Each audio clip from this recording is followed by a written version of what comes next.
En Roumanie, le contrôle judiciaire de la magistrate Laura Codruta-Kövesi a été levé mercredi par la Haute Cour de justice. L'ancienne responsable du parquet national anticorruption peut désormais quitter son pays et aller défendre à Bruxelles sa candidature pour la direction du futur parquet européen, dont elle figure parmi les favoris. Les procureurs sont des gens courageux, ils continueront dans cette voie s'ils y sont autorisés.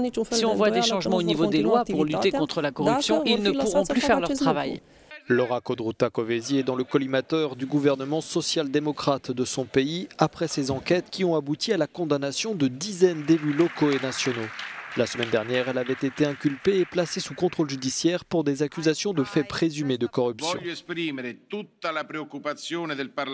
Je tiens à exprimer toute la préoccupation du Parlement européen face à la situation qui s'est produite.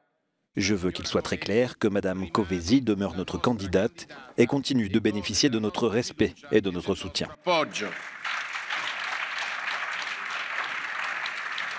Le gouvernement roumain continue de batailler contre la Commission européenne. L'ambassade américaine prévient que la lutte contre la corruption est en train de perdre du terrain dans ce pays. Le gouvernement social-démocrate tente toujours de modifier le code pénal en matière de lutte contre la corruption, malgré les avertissements de la Commission européenne et de la société civile roumaine. Reste à savoir si le gouvernement ira jusqu'à adopter les décrets d'urgence visant à modifier les lois judiciaires, ce qui provoquerait un conflit direct avec Bruxelles. From Bucharest, Marijan Ioan, Euronews.